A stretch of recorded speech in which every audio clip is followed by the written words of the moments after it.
বাড়ি ফেরা মাত্রই এবার রাই সম্পূর্ণরূপে বিল্লিকে নিজের কাছ থেকে আড়াল করে ফেললো। যখনই রাই বাড়ি ফিরে আসে তখনই অনির্বাণ, সিমরান আর নমিতাকে ডেকে বলতে থাকে, নমিতাদি আর সিমরান, তোদের দুজনকেই আমি বলছি, শোনো নমিতাদি, তুমি সিমরানের পাশাপাশি আমার মেয়েকে যদি না তুমি দেখভাল করতে পারো তাহলে তুমি আগেই বলে দাও, আমি না হলে আর একটা কাজের লোক রেখে দেব। তা সত্ত্বেও এই মহিলার উপর ভরসা করে আমি কোনো মতেই আমার সন্তানকে একা রেখে আমি অফিসে যেতে পারবো না। তোদের দ্বারা যদি না হয় তাহলে তোরা বরং আমাকে বলে দে, তাহলে আমি অফিস না গিয়ে আমি বরং আমার মেয়েকে সামলাবো। আর অনির্বাণ, তুমি আমাকে এবং আমার মেয়েকে নিয়ে একদমই টেনশন করো না, কারণ তোমার যখন আমার মেয়ের কাছে গেলে এতটাই আমাকে নিয়ে তোমার আপত্তি আছে, আর তোমার যদি মনে হয় যে আমি আমার মেয়ের ভয়ঙ্কর মা হিসেবে তৈরি হব, তুমি যখন বাড়িতে থাকবে না, তার চেয়ে বরং তুমি এত দুশ্চিন্তা না করে তুমি বরং আমার মেয়ের জন্য আর একটা ভালো সিস্টার রেখে দাও। তুমি যে কয়েকদিন সিস্টারের খোঁজ না পাচ্ছ সেই কয়েকদিন না হলে সিমরানের কানে গোটা দায়িত্বটা দিয়ে দাও। তখনই অনির্বাণ বলতে থাকে, দোহাই তোমার, প্লিজ, তোমার কাছ থেকে আমি কোনো রকম কোনো সাজেশন চাইনি রাই, তাই তুমি তোমার মতো করে থাকো। তুমি যদি ঘরবন্দি হয়ে থাকো তাহলে এটাই বেটার সাজেশন তোমার জন্য।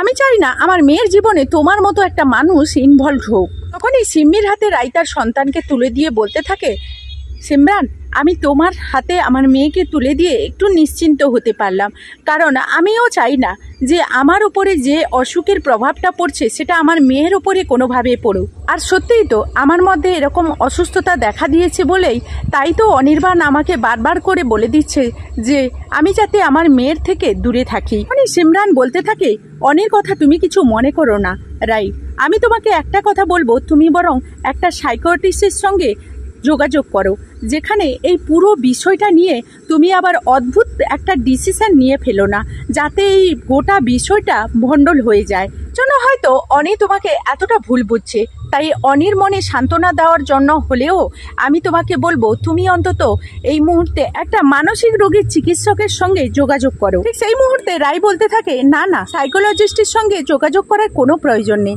আমি বরং ঘরবন্দি হয়েই থাকবো, এটাই আমার জন্য বেটার। তুমি বরং আমার মেয়েকে নিয়ে অনেক দূরে চলে যাও। আর নমিতাদি, তুমি আমার মেয়েকে একটু দেখে রেখো, সিমরানের হাতে হাতে একটু সাহায্য করো। ঠিক সেই মুহূর্তে বুদ্ধি কাটিয়ে সিমরান সাইকোলজিস্টকে বাড়িতে ডেকে পাঠায়। ডক্টর, ওর মধ্যে এতটা চেঞ্জ এসেছে যেটা আমরা বুঝতে পারছি কিন্তু ও বুঝতে পারছে না, ওর মধ্যে অদ্ভুত কিছু জিনিস এসছে। তাই রাই, তুমি কিছু মনে করো না, তোমাকে না জানিয়েই আমি ডক্টর এনে ফেলেছি। আমার মনে হয়েছিল তোমাকে একটা ডক্টর দেখানো প্রয়োজন, এবং তুমি বা কতদিন তোমার মেয়ের থেকে দূরে থাকবে বলো তো? হাজার হোক তুমি তো তোমার মেয়েকে জন্ম দিয়েছো, আর ও তোমাকে ছেড়ে কি করে থাকবে?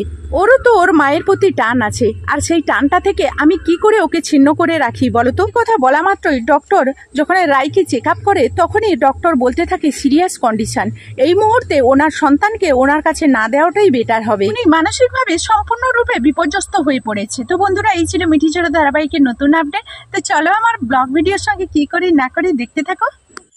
উফ, গরম ভাতে গরম পাতে গ্রীষ্ম কিংবা বর্ষা বা শীতের সময় এই রেসিপি যদি না পাওয়া যায় তাহলে মনে হয় যেন মনটা শান্তি নেই, আজকের দিনটা যেন খাওয়াটা অন্যরকম হলো। সেই রকমই একটা মজাদার দারুণ সুস্বাদু রান্না নিয়ে চলে এসেছি। আর এই রান্না যে একবার খাবে সে কিন্তু বারবারই তৈরি করে দেওয়ার জন্য অনুরোধ করবে। রেসিপিটা হলো কুন্দলি রেসিপি। আমরা অনেকেই ঘরোয়া ভাষায় কুন্দলি বলি, আবার অনেকে বলে কুন্দরি। তোমরা যে যা ভাষায় চেনো সেই ভাষায় এটাকে বুঝবে। আর এদিকে নিয়েছি কিছুটা পরিমাণ আলু।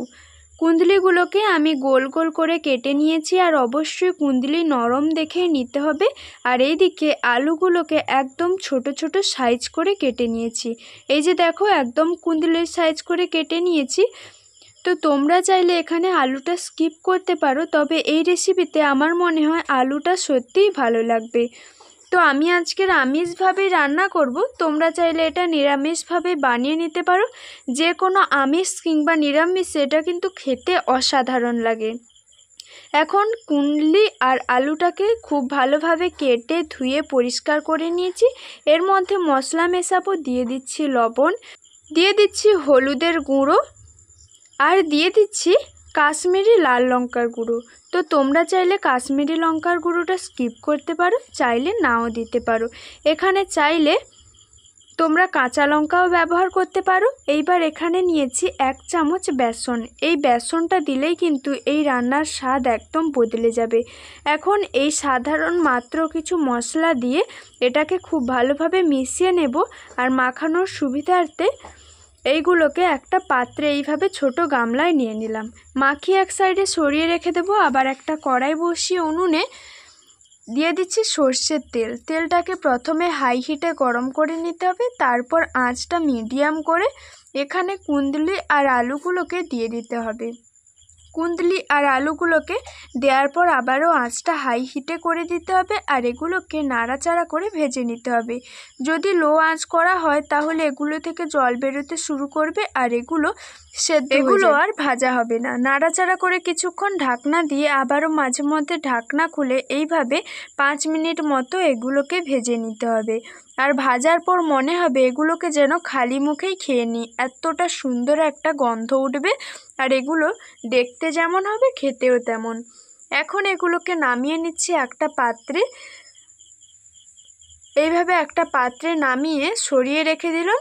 তো তোমরা চাইলে এই কুঁদলি আর আলু এমনি বাড়িতে ভেজে খেতে পারো, তবে এটাকে আরও একটু সুস্বাদু করার জন্য এবার রান্না করে নেব। তার জন্য আবারও একই কড়াইতে দিয়ে দিচ্ছি সর্ষের তেল।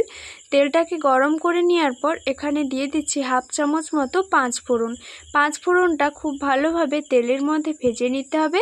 আর ভাজা হয়ে গেলেই দেখবে এখান থেকে খুব সুন্দর একটা ঘ্রাণ আসছে। এই সময় এখানে দিয়ে দিতে হবে পেঁয়াজ। আমি এখানে 3টে থেকে 4টে পেঁয়াজ এইভাবে লম্বা লম্বা আর একটু মোটা করে কেটে রেখেছিলাম। আর অবশ্যই পেঁয়াজ এখানে একটু বেশি পরিমাণ দিতে হবে। দিয়ে দিচ্ছি কয়েকটা কাঁচা লঙ্কা মাঝখান থেকে কেটে দিয়েছি। এখন নাড়াচাড়া করে ভেজে নেব। তো তোমরা চাইলে এখানে এটা নিরামিষভাবে বানাতে পারো, তবে এখানে তখন দিতে হবে টমেটো, আদা ও নানা রকম নিরামিষের মশলাগুলো। আমি এখানে আমিষ করছি, তবে নিরামিষ আমিষ দুটোই খেতে এই রেসিপিতে ভালো লাগে। একটু ভাজা হয়ে গেলে এখানে পরিমাণ মতো লবণ, হলুদের গুঁড়ো, কালারের জন্য কাশ্মীরি লাল লঙ্কার গুঁড়ো আর দিয়ে দেব পরিমাণ মতো লঙ্কার গুঁড়ো, যেহেতু এখানে কাঁচা লঙ্কা দেওয়া আছে। দিয়ে দেব জিরে গুঁড়ো আর কিছুটা ধনে গুঁড়ো। এখন এই মশলাগুলোকে নাড়াচাড়া করে একসঙ্গে মিশিয়ে নেব। আর মশলাগুলোকে আমাদের এখানে কষানোর প্রয়োজন, তাহলে রান্নাতে স্বাদ খুব সুন্দর আসবে। এই জন্যই সব জায়গায় মশলা কষিয়ে নেওয়া হয়। এখন মশলা কষানোর জন্য অল্প পরিমাণ জল দিয়ে দিয়েছি। জলটা দিয়ে আবারও নাড়াচাড়া করে নেব আর অপেক্ষা করব এখান থেকে তেল ছাড়ার জন্য। 2 থেকে 3 মিনিট পর ফিরে এলাম আর এই মশলা থেকে একদম তেল ছেড়ে দিয়েছে। মশলার কালারও কিন্তু খুব সুন্দর এসছে। এইবার ভেজে রাখা কুঁদলিগুলো এখানে দিয়ে দিতে হবে।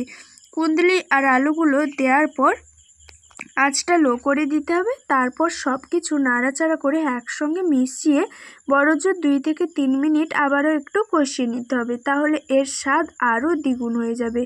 আর একটা কথা বলি, এগুলো কিন্তু আমাদের গাছের কুঁদলি, তাই কোনো প্রকার সার বিষ দেওয়া নেই। এখন কুঁদলিগুলো একটু সেদ্ধ হওয়ার জন্য একদম অল্প পরিমাণ জল দিলাম। দেখো কতটা জল দিয়েছি দেখেই বুঝতে পারছো। এখন সেদ্ধ হওয়ার জন্য এগুলোকে ঢাকনা দিয়ে দেব। তো যেহেতু গাছের কুঁদলি খেতে ভালো লাগবে, সেই কারণে একটু বেশি পরিমাণ এখানে কুঁদলি নিয়েছি।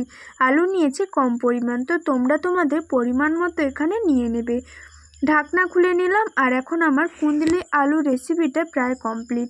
এরই ফাঁকে কথা বলতে বলতে আমাদের এখানে কুঁদলি আর আলুটা একদমই সুসেদ্ধ হয়ে গেছে আর রান্নাটা মাত্র কিছু সময়ের মধ্যেই কমপ্লিট হয়ে গেছে। এবার গরম গরম শীত গরম কিংবা বর্ষাকালে এটা এক পাতেই পড়লেই আর দেখতে হবে না, শেষ না করে কেউ ছাড়বে না। তো যেদিন এই রেসিপিটা তৈরি করবে সেদিন অবশ্যই একটু বেশি পরিমাণ চাল নেবে, না হলে কিন্তু ভাতের শর্ট পড়ে যাবে। তো আজকের মতো ভিডিওটা এই পর্যন্ত। এখনকার মতো টাটা।